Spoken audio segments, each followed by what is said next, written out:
The minority caucus in Parliament has accused the government of causing huge financial loss to the state with the recent issuance of the energy sector bond.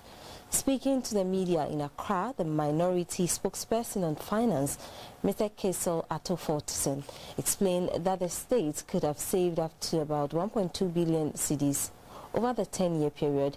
He said the energy bond failed due to unrealistic assumptions, the complex structure of the bond, and the inability of government to meet the debt service coverage ratio. The government could only raise 760 million cedis out of the projected 3.6 billion Ghana cedis from the 10-year bond, representing 21% of the expected amount. The government, however, decided to extend the closing date for the 10-year bond due to the abysmal patronage. The bond failed because of a number of reasons. The first one is because of an unrealistic assumption. The government had made the assumption that consumption for premium, that is petrol, for 2017 will increase by 3.58% and gasoline, diesel, by 1.9% over the 2016 figures. The projected consumption are grossly overestimated, and any analyst in this world who understands the Ghanaian economy will find this assumption very unrealistic, untruth, and may not have much confidence in the interest in the bond.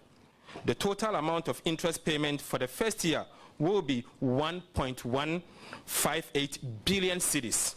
Based on this, the debt service coverage ratio will be equal to, and this is basic mathematics, you have 1.281 billion. That is going to be how much you are going to rake in terms of revenue from the Energy Sector Levies Act, and then you are servicing a debt of 1.158 billion cedis for year one. Ladies and gentlemen, to express this as a ratio, it is 1.1, 1 to 1. Unfortunately, the Ministry of Finance has communicated to the market that that amount will be equivalent to 1.25.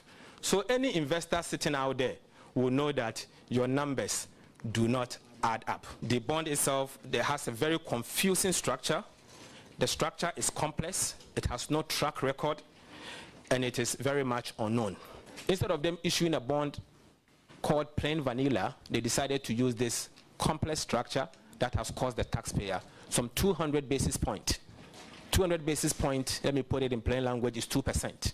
We intend to summon the minister responsible for finance to appear before Parliament to answer to the circumstances that had led to the woeful breaches of the laws and the Constitution of the Republic of Ghana.